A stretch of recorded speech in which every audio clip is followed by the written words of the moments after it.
Well, hello once again. Dr. J. Smith here concerning the Aramaic antecedents to the Quran, which has surprisingly been quite popular. These videos that I have been putting up just this week. The first one looking and asking the questions concerning Dr. Günter Lüling's book. This one right here.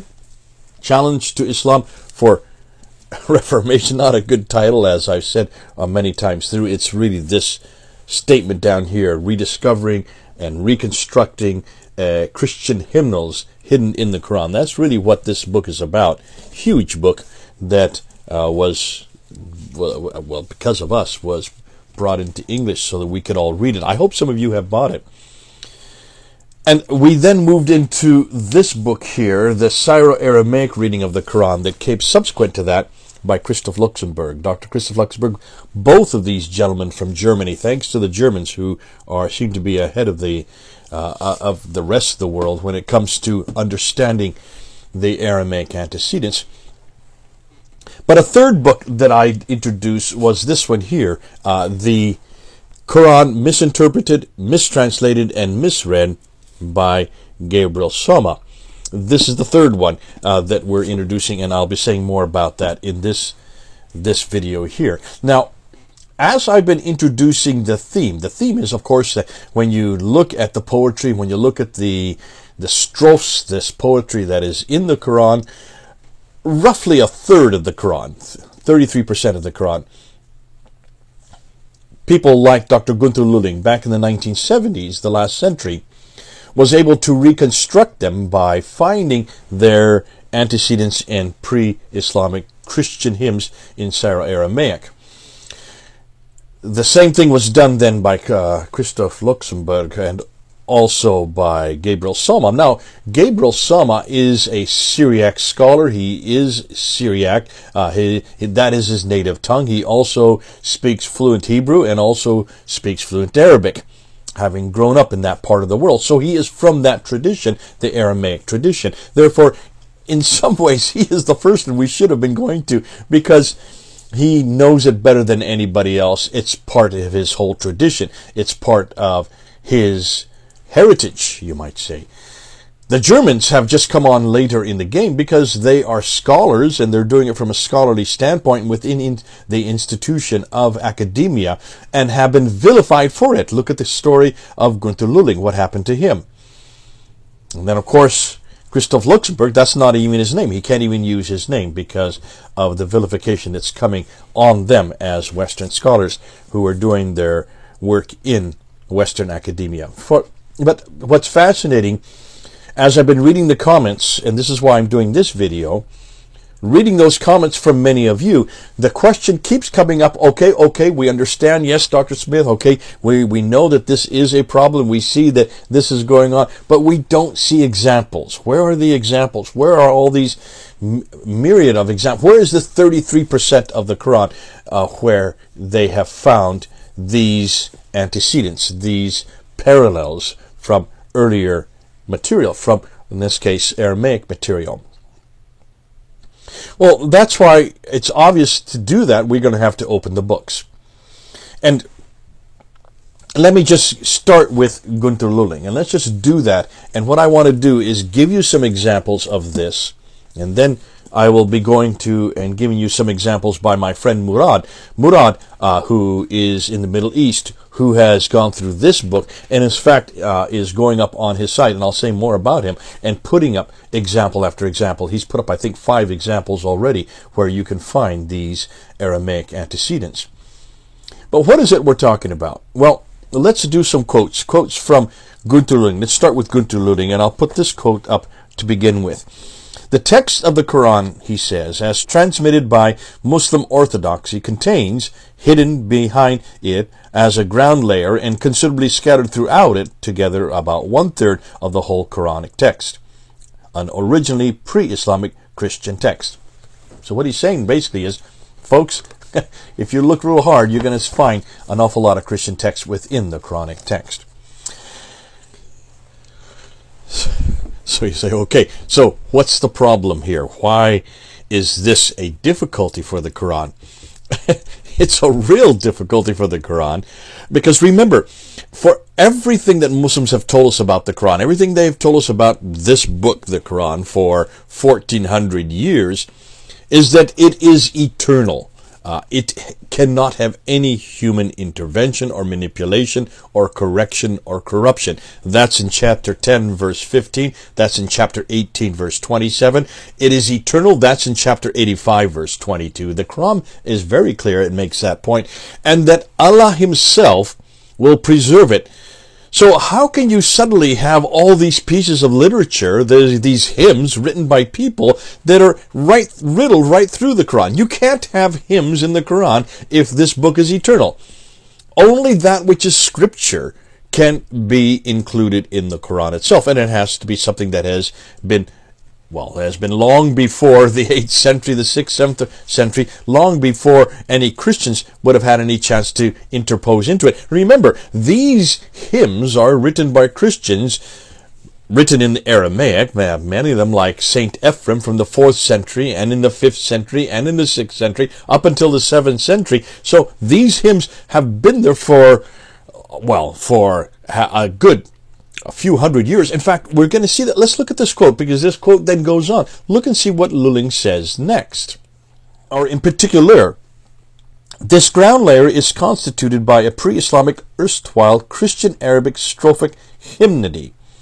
In his English edition of 2003, that's Lüling's edition, as well as in his second edition, edition of 2011, Lüling even claims that these texts would have been 200 years old by the time the Prophet Muhammad would have received them or written them down. Now, of course, what he's saying here, and this is something that both Hundhammer and Lüling are very clear on, and that is that the text that whoever wrote it down, now they're giving credit to Muhammad. I wouldn't give credit to Muhammad. I think you know why.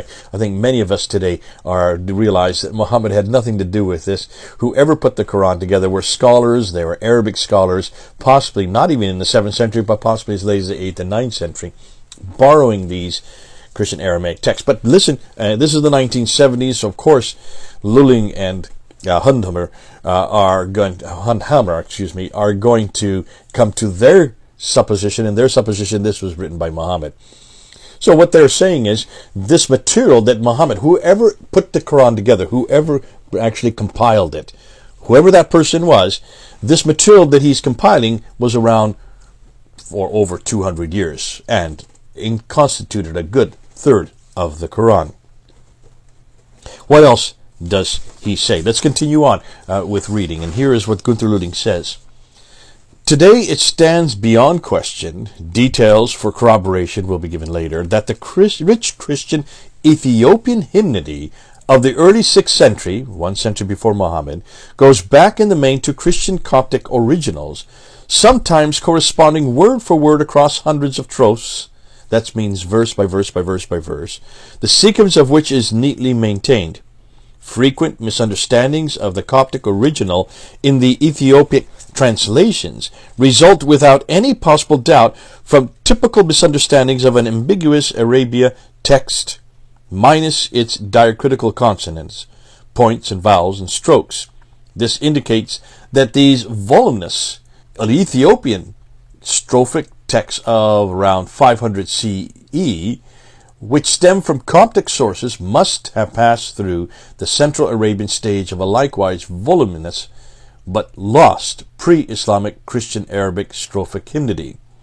Okay, so basically what he's saying here is that when you look at all of the strophes upon strophe of verses upon verses, when you look and see where they have come through, starting with this material that is over 100 years before Muhammad, before it was compiled. Now remember, that's taken from even earlier Coptic text. So that's where this 200 years or even earlier. I mean, some of it goes back to Saint Ephraim from the 4th century, so that's a good 300 years earlier. This material that is then incorporated and taken from this Ethiopic text, incorporated and put into the Quran as we have today, is what he is talking about. And he's referring to the fact that these are the hymns that finally make their way down. Now, what is interesting, he then goes on and he puts these texts, this transmitted text that finally made its way into the Quran, he puts it into 4 categories. And this is where Lüling is very good. He puts it into 4 distinct categories to help us realize that there's an evolution, even within the Quran, that we have today. And let's go through each one of these 4 categories to understand where Lüling is coming from. The first one, he says, because also historically the oldest, this is the text of the pre-Islamic Christian strophic hymnody. So that's the initial material that is being used by whoever is putting together the Quran. This is that initial. This is what is being borrowed from.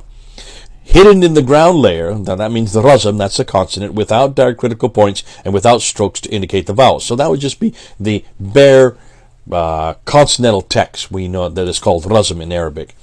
And then covered up by a new opinionated Islamic reinterpretation pressed on the ambiguous razm ground layer of the, and he calls it the erstwhile Christian text, as we shall call them for brevity. So that first category would be the original text. That's the original erstwhile, he calls it Christian text, the original Aramaic text.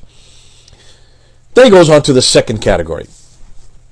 Second, and historically later, there is the layer of the text of the willful new Islamic interpretation pressed on the ground layer of the erstwhile Christian strophic text. We shall call them henceforth second sense Quranic texts. These constitute the other and historically oldest 1/3 of the transmitted Quran text. So now we get the Arabic being pressed on into these borrowed Aramaic texts. These he calls second sense Quranic text. So here's the original, you might say the first attempt at taking it from Aramaic and putting it into Arabic. And this is the beginning of what we now see as the Quran. So that's the second category. Then he goes into a third category. The third, and historically contemporary to this second layer, the texts which are, from their coming into existence onward, pure Islamic texts, that is, texts, the ground layer, razm, of which have been written directly and solely for the expression of the revelation of the Prophet Muhammad. We shall call them henceforth single sense Quranic texts. And they make up about 2/3, goodness sakes, we're talking about 2/3 of the Quran. So almost all of the Quran. This is this third category, the remaining parts of the Quran. So basically what he's saying here is the original writers, he says it's Muhammad. I would suggest it's probably a committee of different people from different categories, from different even locations and geographical locations. These individuals who are putting together the Quran, this is their first attempt at a Qur'an, a recitation. So this is the beginning now of the recitation as they would put it.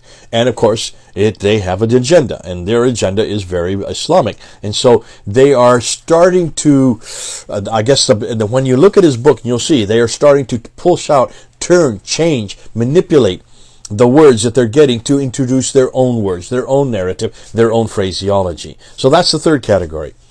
Then we get into the fourth. And what is the fourth? As he says, unfortunately, also these single-sense texts, this third text category, conveying the revelation of the Prophet Muhammad, have often been essentially reinterpreted by post-Muhammadan Qur'an editors in such a way that the originally intended ideas of the Prophet got totally lost. And that often a horrible, almost incomprehensibly distorted text was the result. So, this, I would suggest, is, he didn't call it this, he didn't put a date on it. I would suggest this is what we know as the Abbasid narration, the Abbasid narrative. We've seen this with so much of the traditions. We've seen this also, why would we be surprised, therefore, that this also exists with the Quran itself? So those four categories are good. So you start with the Christian Aramaic text, the rudimentary text from which this material is borrowed. Then you get it put into Arabic, but it still uses many of the same names, many of the same words, many of the same phraseology, just redone into Arabic texts. And then the third category is, I would say, the Umayyad imposition, where the Umayyads now start putting an Islamic meaning, taking out words and putting their own words, taking out dots, putting their own dots, changing the words. And Günter Lüling does an awful lot of example after example after example where they distorted the text. And that was the third category. And then the fourth category or the fourth, you might say, evolution of the Quran is when the Abbasids themselves. So after 750, the later part of the 8th century, 9th century, maybe even to the 10th century, where they then completely distort the text itself, putting their own phrases so that what comes out of it is their own narrative. A very much a narrative that has nothing more to do with Jesus Christ, has nothing more to do with the homilies or the hymns or the lectionaries that were originally there. And now these are all praises to the Prophet, the Nabi, the Rasul, the Rami, the Rasul, the praised one. The praised one, which is found 4 times, which they would say is a person named Muhammad. So this is all getting back now to a narrative that they wanted to have as their own. So you can see this evolution from the 7th century into the beginning of the Umayyad period, where the Arabic is first introduced, and then from the time of Abd al-Malik Walid coming on over into the later Umayyad period, the early parts of the 8th century, where you have a starting to form an Islamic ideal, and then finally when that is then changed into a completely Islamic ideal with a completely Abbasid overlay in the 4th category. That's very helpful. Now, he gives the example of chapter 96, and I would suggest people do go and look at chapter 96. You can find it on page 60 and on in this book here, where Günter Lüling does a good job of just unpacking chapter 96. This whole thing with the alaka, the word alaka, the blood clot, the embryological problem. And what's fascinating is he gives then of 25 different examples of that in his book. I would suggest get the book and look at these 25 rather than me try to unpack each one. It would take hours and hours and hours. I don't think I'm even capable of it because I don't understand the Aramaic like others, like Salma does or like Murad does, as he does later on. So I would suggest you just go ahead and buy the book and open up to these pages. Now, before I go any further and I move on to the other books, I want to say something about Dr. Günter Lüling's book. Remember, I have been pushing this book, well, for almost a year. This book here, Challenge to Islam, that I've been putting up over and showing you over and over and over again. Well, this was actually the one that I've been pushing, that I've been asking you to buy. And since the time a year ago when Thomas Alexander came onto PfanderFilms and we introduced this, and Thomas did a great job of unpacking what the background to it and also the history behind what happened in 1970 with Dr. Günter Lüling when this was his doctoral thesis and he got expunged from the academia there in Germany, though he got eximium opus, the highest grade you can get for this book, and was then resurrected because we got this translated into English, which then got Dr. Lüling all over the world. This book has resurrected Dr. Lüling's reputation, as a result of which he died a happy man in 2014. Last year, a year ago, so we're talking about October in 2021, we really pushed you to buy this and get it because we were sure it was going to go out of print. Well, we did such a good job of pushing this book. Thomas Alexander did it, I did it, Al-Fadi did it. I think maybe others had done it, but we were the primary ones who really were telling you to buy this book. Well, so many of you bought this book that the Junkitas, let me just get that, the Banar Siddhas, Motilal Banar Siddhas publishers in India ran out of copies. Amazon couldn't get any more copies, so what'd they do? Well, they went and reprinted it. This has just come out in 2022. It's just been out 1 or 2 months. And here, I just got it yesterday. I finally got it. This is the same book, but this is the newer edition. Here's the old edition, and here's the new edition, which means we're doing our job correctly. So many of you have bought this book that they've had to reprint it. I looked at it just when I got it yesterday, and it's page for page the same as that. But this is the 2011 reprint that has had to be reprinted again in 2022 with a whole new cover. I think a much better looking cover. And what's good about it is though it has the title here is really what the whole book's about. The rediscovery and reliable reconstruction of a comprehensive pre-Islamic Christian hymnal hidden in the Qur'an under earliest Islamic reinterpretation. So they've put that at the top. They've been listening to us. And I'm so glad that they've had to reprint it, proving that it does do well for us to get these books and to buy them, because it keeps the authors, not only their names in print, but also this material. Thank goodness for all of you. And I want to thank all of you who have bought this book. You're doing Lüling a favor, you're doing us a favor, and you're making sure that Motilal has to continue to reprint this book there in India, in Delhi, for the sake of others who need to read it. Now, I wish many Muslims would buy this book so they can read it and see how damaging this is. But thank you, all of you, for buying this book and forcing them, or not forcing them, but encouraging them to reprint it for our sake. God bless you. Okay, now for those of you who are asking, where are these examples? They're all through his book. It's a huge book. He gives 25 examples of what he's talking about. Go and look. Now here's a graph. Look at this graph here. And let me walk it through with you. Here's a graph that explains where his examples are. If you want to find examples, look at page 52, and he shows you where Surah 107, where is the antecedent to Surah 107 in Aramaic text. If you look at page 60, he then unpacks, and it continues on for quite a few pages after that. He talks about Surah 96, verses 13 to 14. Page 74 is chapter 3, and also references from 79 and 80. Page 83 is Surah 5, and also 60 to 65. And then from pages 91 to 95, again, coming back to chapter 96, a very important one because of the changes of the words that were used between the Aramaic and the Arabic there. And then you continue. I don't want to read them all down, but you can see page 108 is chapter 67, coming on down to pages 305 to 308 is chapter 26, verse 52 to 67, and then page 319 to 321 is chapter 26 again, verses 78 to 92, and all the way to near the end, pages 509 to 512. You get the examples of the Arabic, chapter 74, verses 1 to 30, and where the Aramaic is found. That's where Günter Lüling is very helpful. So he does give you example. He doesn't just give you theory. Although the theory is important, so that you understand how is it you can then read the text. Then look at the examples. No. So in conclusion, how has Günter Lüling in his germinal work for his doctoral thesis, how has he helped us? Well, his book, his thesis, was very clear that the original Qur'an actually came out of, much of it, probably a third of it, came from the Aramaic hymns.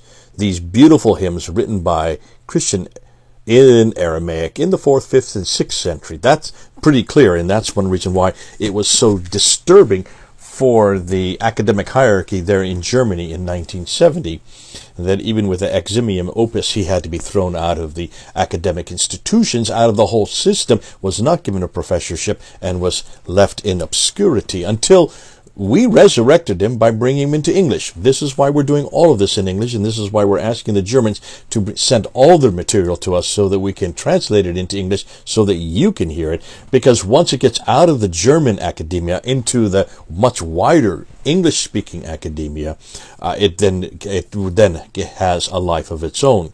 What Günter Lüling helped us with is not only to show us that these stories came from hymns, which in and of itself eradicates any notion that this could come from Allah, or that this has been eternal, or this has existed on these eternal tablets from time immemorial, well, before time.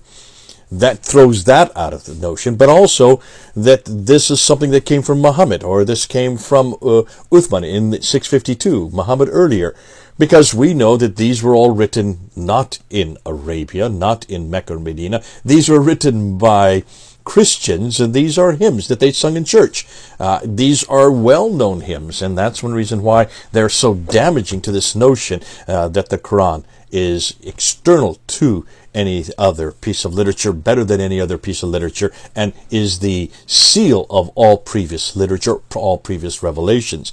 These are not revelations. Hymns are written by men. They're written for the rest of us to sing in church. That's why they're great and they're fun and they're exciting and I love to sing them, but you cannot equate them with Scripture, and you do not put them alongside Revelation as coexisting eternally and authoritative. So that was thrown out. But then what he did is he helped us by showing the sequence that went along, the sequence of how this happened. Taking these original Arabic texts, which came from Ethiopic texts, which were nothing more than borrowings from even earlier Coptic texts that were from the 4th, 5th century. Then they were taken that Arabic text. The first thing to do was then to put it into Arabic, and that was the second category that he talked. So the first category are the Arabic texts, borrowed from the original Coptic texts. Then secondly, made into Arabic, translated into Arabic as best they could. Now we don't have those because that doesn't exist today. That is something that has been lost. We would love to get a hold of those original Arabic manuscripts. See, we don't have any of those because all the manuscripts we have are from the 8th, 9th, and 10th century, much later. The Topkapi, the Samarkand, the Ma'il, the Petropolitanus, the Huzayni manuscript, and the Sana'a manuscript. Those 6 major manuscripts that we've talked about ad nauseum here on PfanderFilms, those are 8th, 9th, and 10th century manuscripts. They are not those original Arabic scripts. We would love to be able to get them. However, they are consonantly the same. And that's why consonantally concerning, as far as we're concerned, that is good because that is a window into that area. So that was the second category, or the second sequence in the evolution of the Qur'an, is what Günter Lüling was saying. Then he went on to a third one where the Umayyads, and he didn't really call them Umayyads, he was really talking about Muhammad at this time, and he was talking about the Muhammad text. We know it wasn't Muhammad, it's probably other scholars. They were starting to put this overlay, this Islamic overlay, starting to change the vowels, starting to change the dots, so that they were taking out, eradicating all these hymns to Jesus. They were throwing out and putting, not instead of hymns, these are poems, beautiful poetry, but they had much more to do with nabis and rasūls and prophets this and prophet that, who lived here and did this and did that, and all the different things, the responsibilities of the believers. That then was the third sequence, but then he went into a fourth sequence, which he just talked about a corruption by later Arab scholars. Well, we know who those later Arab scholars are, and these would be the Abbasids. So that would be post-749. The Abbasids come into power in 749. That's the mid-8th century. So anything after the mid-8th century is where they have then taken and they have corrupted it once again. And these are the corruptions that we're going to be talking about. We're going to be giving you some examples of these corruptions. I call them adulterations. I even, in some cases, call them bastardizations of what was earlier. But that's to come. Hold on. We're going to get to that. We're going to be looking at 2 surahs in particular to unpack that. So that's the latest, the fourth evolution. That's where Günter Lüling has been so helpful, and that's why he was so dangerous, and that's why his thesis was so damaging, and that's why you need to get his book. This is the latest rendition, and from 2022, from this year itself. So buy it, get it up, because we need to make sure that all of you start learning this material so that you can use it, and you Muslims, you've got to learn it as well. What Günter Lüling did there in the 1970s really did damage the Qur'an, and no wonder. No one wants to go through what Günter Lüling did, but we're going to make sure that that doesn't happen again. As long as it's in English, the whole world can read it. And as long as the whole world can read it, can hold Muslims accountable to it, because Muslims, it is not your Arabic Quran that is the earliest Quran. It is the Aramaic Quran that precedes it that we want to get to. And you're going to have to learn Aramaic to get back to the Quran, the pre-existing the Quran, the antecedent to the Quran. And that's why we thank Günter Lüling for what he has done. Now, in the next segment, we're going to unpack and look more at Salman's book and then of Christoph Luxemburg's book. But let's end this segment off here before we get into Salman's book, which is we're going to get help from Murad, our good friend Murad from the Middle East, to help us with that. Until the next episode, this is Jay. Over now.